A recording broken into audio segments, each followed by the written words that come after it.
How you doing? So we're starting quite an exciting week actually. We're saying goodbye to one astrological year and welcoming in a new one. So this is a forecast taking you from Monday the 16th of March right the way through to Sunday the 22nd. And of course, this is the week when we have the spring equinox in the northern hemisphere, or you could say the autumn equinox if you're in the southern hemisphere. So this is where the sun reaches 0 Aries. This represents the beginning of the zodiac. And it's a very special point, very, very powerful point. This is where we start over again, hence why I've called it the astrological new year. It's not all, though. We've also got the new moon taking place just the day before. And also, FYI, Mercury is going to go direct on the 20th. So let's get cracking. If you're new to this channel, by the way, my name is Louisa. Welcome to Feel Good Astrology. What I aim to do here is just to kind of pace you through all the different aspects going on next week. I'm really talking planet to planet, not so much moon to moon. I do that in my own community. If you want to join for free and hear the moon forecast, then you can do that. I do forecasts Monday to Friday, but there's going to be a lot coming out just in this forecast. So let's get cracking. As ever, I'm going to bring up all my slides. So let's see what's coming up. So as you can see, this is going from the 16th to the 22nd, and we're starting on the 16th. All we've really got is the moon going into Pisces. You'll see there's not that many planet to planet exact aspects. Now, that's not to say that there aren't aspects, like ongoing aspects, and aspects that are just starting between planets. For instance, we all know, I mean, if you're a friend of astrology, if you love astrology, you'll know that very recently we had Neptune and Saturn go into kind of, well, not really a once in a lifetime, but maybe twice in a lifetime conjunction between Neptune and Saturn. And this happens every 36 years. And so it's fairly rare and it's still ongoing. They're just a couple of degrees away from each other. But what I do in these forecasts, I'm really reporting on what's new, what's exact, what's really hitting. So, if you're sensitive, like most people are in this community, you'll be feeling these things coming in. And so I'm just going to be putting a name to it and describing it a little bit so that you know how you might choose to work with that energy. So anyway, like I say, on Monday, there is a little bit of a change of pace. With the moon going into the sign of Pisces, I would say there is a softening effect. Over the weekend, we've had the moon going through the sign of Aquarius. And really at the start of the weekend, the moon was in a conjunction with Pluto. And of course, that really brings up a lot of strong patterns, where we go right to the core of things. And that moon would have been very powerfully aligned to Neptune and Saturn and also Uranus. So I'm pretty sure over the weekend, there's going to be quite a lot of stuff happening, big stuff. But as we hit Monday, the moon is softening. It's going into Pisces. It's giving us a bit of a breather. Now, if we look ahead a little bit, you can see that once the moon goes into Pisces, it moves through a sign in about 2.5 days. It's going to be hitting the North Node. It's also going to be hitting Mercury retrograde and Mars. Now, you can see they're really close together. Now, I spoke about this at the end of last week's forecast, and I really sort of enjoyed talking about it in my community in this last week.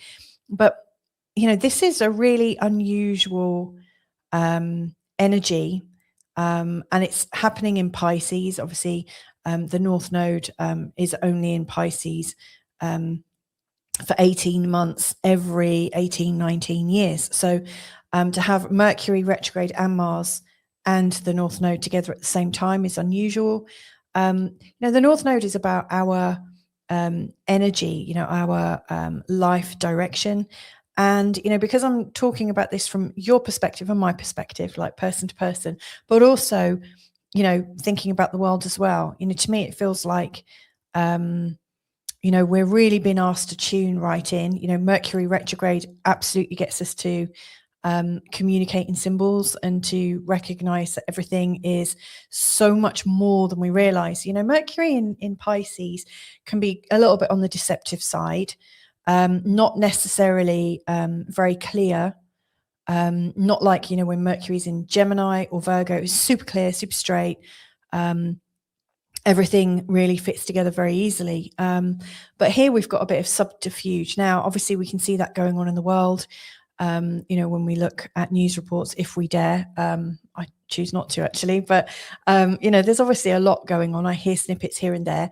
But Mercury retrograde in the sign of Pisces to me, I think is showing us where we've been lying to ourselves, showing us where we've had a mistaken belief. I mean, obviously, when I say lying to yourself, it sounds like, oh, you're accusing me of lying. And, I don't mean it like that. I mean, we gloss over things. We're so habitually wanting to make things okay that we often, say, we often people please in our language. And it's so, we're so accustomed to it that we do it to ourselves often.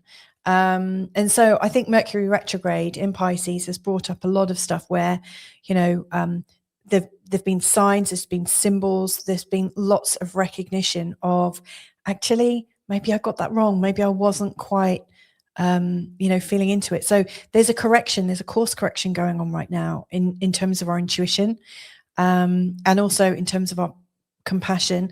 I always think Pisces is a sign of forgiveness. It's really asking us to, at the very, very least, is to forgive ourselves. I mean, and then obviously if you can forgive yourself, then I wonder if it can radiate out. So, the North Node and Mercury retrograde coming together is great. Now, you can see that they're actually coming together exactly on the 17th. But at the end of last week, the North Node made an exact conjunction with Mars. And then on Sunday, Mercury retrograde is making, I say is because I'm actually recording this on Saturday, but from your perspective now, when you're listening to this, they've probably already made their conjunction, but they're still interacting together. This like threesome really have been going on since, say, the 15th, coming in on the 13th, really hitting hard on the 15th, and it's carrying over until the 17th. So yeah, there's a lot going on there. We're asked to act on our compassion, our self-compassion, act in forgiveness, and to take action on what we want to be spiritual and creative about. When we realize, we've got a new set point, we've got a new direction, it's time to get going on it. Mars is absolutely encouraging us to do that. So, of course, on the 16th, the moon is starting to head in that direction, and will be in a conjunction, albeit wide, even on Monday. But by Tuesday, the moon's going to be coming into a conjunction with all three of them. It's going to be a really powerful day.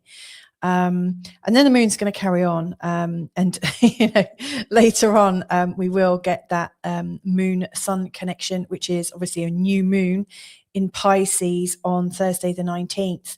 But before that happens, we've got other things going on. So look at this Venus square Jupiter. So Venus, I love the Venus-Jupiter cycle. I really love it. And they made a gorgeous conjunction in Cancer last year. Their next conjunction is also going to be in Cancer, I think at 22 degrees off the top of my head, just before Jupiter goes into Leo later on this year. Now, Venus and Jupiter are benefics. They're both about feeling good. They're all about well-being, a loving expansion. It's gentle, it's playful, it's generous. It's really, really lovely. So when these two come into a square, it's interesting. I can see two really difficult, different approaches. So on the one hand, I think, these harder aspects between Jupiter and Venus can sometimes show us where there's this real unbalance of the generosity. So it might be over generous, over saccharine, but also it can be really tight and stingy. So it's going to be interesting to see what occurs.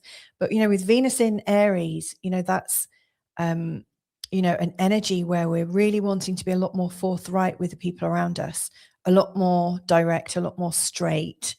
And then Jupiter, in Cancer is over the top in his emotions. Now, Jupiter's just gone direct again. And so I can't help but think that Jupiter is really wanting to say, come on, Venus, come on, give us a smile, love. That's what I really think. It's like Jupiter is really trying to get Venus to not be quite so feisty right now. It's trying to encourage us to laugh a little, and to lighten up a little. So you might find that things seem super serious all of a sudden, and it gets blown out of proportion because obviously Jupiter absolutely inflates things. Yeah, but it would be interesting to see what happens there. If you've got anything around 15 degrees in the cardinal signs, so that would be Cancer, Libra, Capricorn, or Aries, you'll be feeling this. I've got a T-square around those, so I'm probably going to be feeling this myself. It's going to be interesting.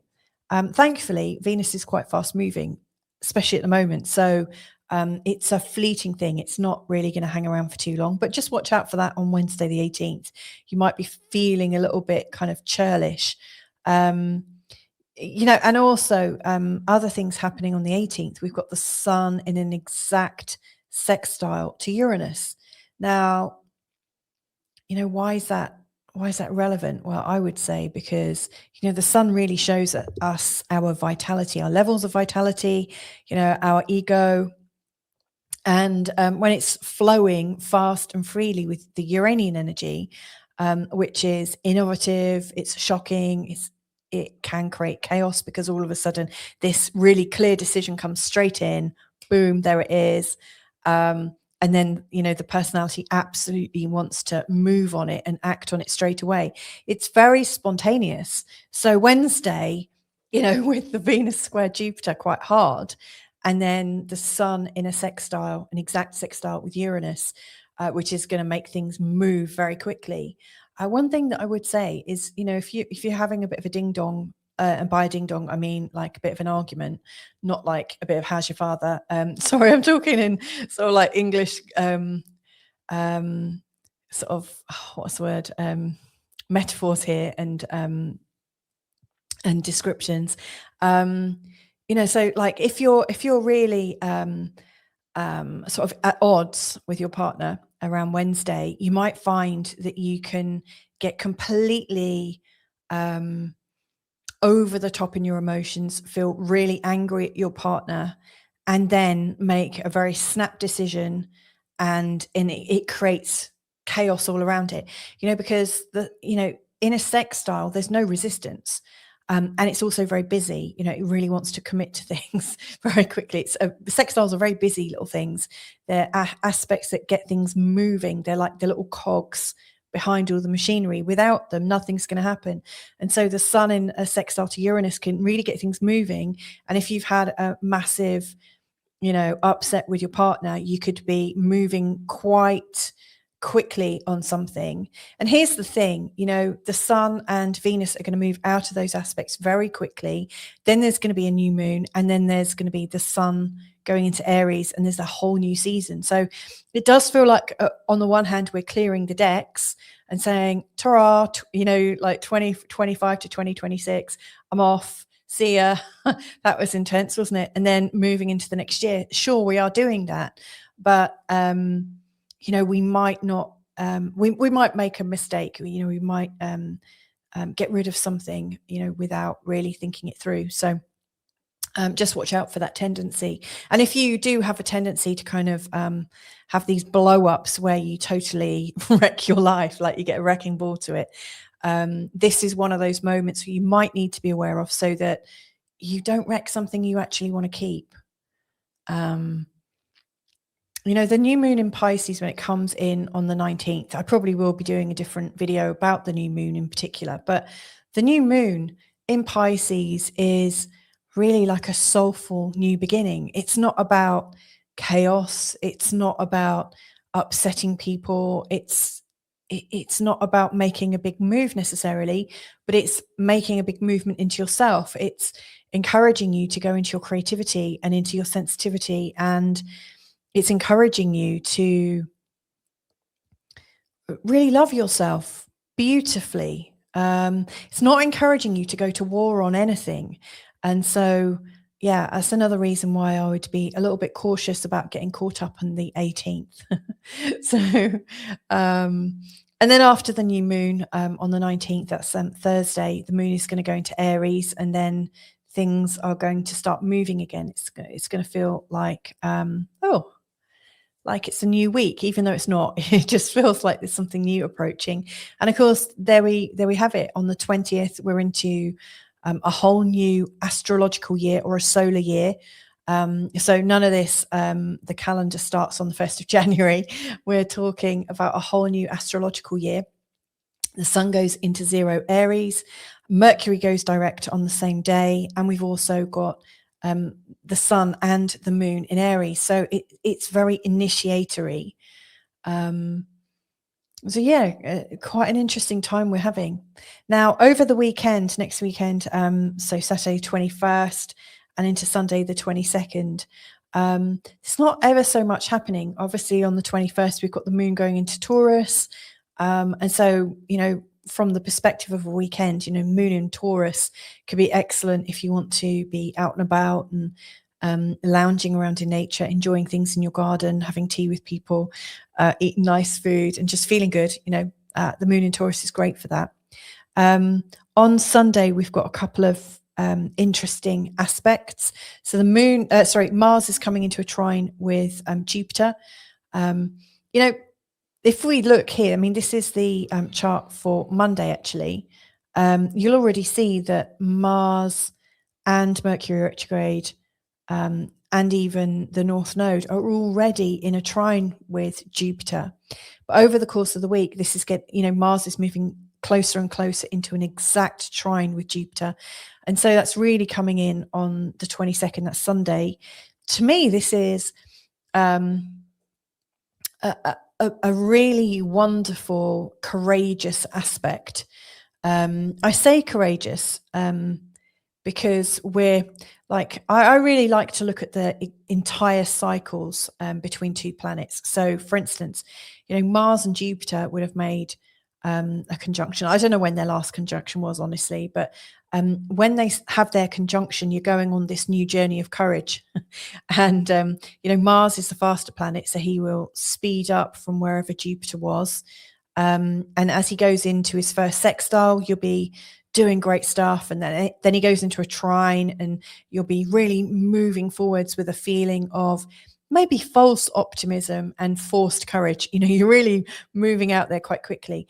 But as Mars is coming back round, and eventually they will meet up again, this is a more based courage. This aspect between Mars and Jupiter. To me, it feels like Mars has learned a lesson, a really big, important lesson about the responsibility of courage, the warmth that can happen when you don't go it alone. Jupiter very much is about the warmth and well-being with other people. I think Jupiter is a very celebratory character, and so to me, this lovely trine is just warming us up. It feels toasty, and it's encouraging us to move forwards with a feeling of courage, but it's one courage. I don't mean one as in the number. It's courage that we have won, we have earned. We've earned this. We're not all cocky and blah blah blah. Look at me, I'm so great. This is where we've learned an important lesson, and now we're ready to really move forwards in earnest with some really great lessons behind us. So I think this is very special. And then also another special one. This is the sun coming into his first conjunction with Neptune since Neptune has come into the sign of Aries for the new and full duration of his time in Aries.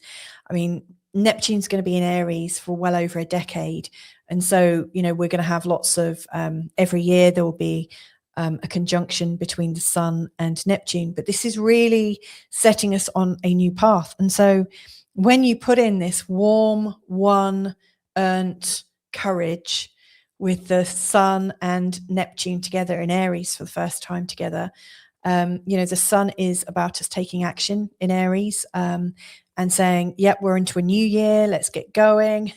Neptune is all about creativity, a higher level of empathy, a higher level of loving, unconditional love even.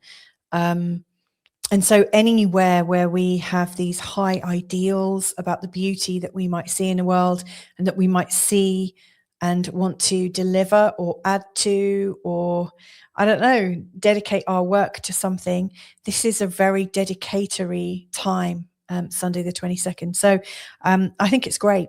And bearing in mind, we've just had a new moon just before that was igniting the psyche and the imagination. And, you know, Pisces is ruled by Neptune, or one of the planets is Neptune, the other is Jupiter. You know, we are right on the theme of coming from our unconscious mind, our psychic mind, our intuition to birth something really beautiful. And that's what I think this week is going to start us on the journey of. I don't think it's necessarily a time for big results, but it's absolutely a time for moving forwards with something that means a lot to us. So there you have it. There are my thoughts for the week ahead from Monday the 16th going to Sunday the 22nd. If you would like to hear my forecasts where I talk about all the little moon movements in this week ahead, then just scan the QR code or go to www.school, that's skool.com/feelgoodastrology. It's a free community, and Monday to Friday I do forecasts including all of those little moon movements. So it's like micro daily forecasts for the week ahead and loads of other stuff as well. So anyway, have a good one and catch up with you all soon. Lots of love.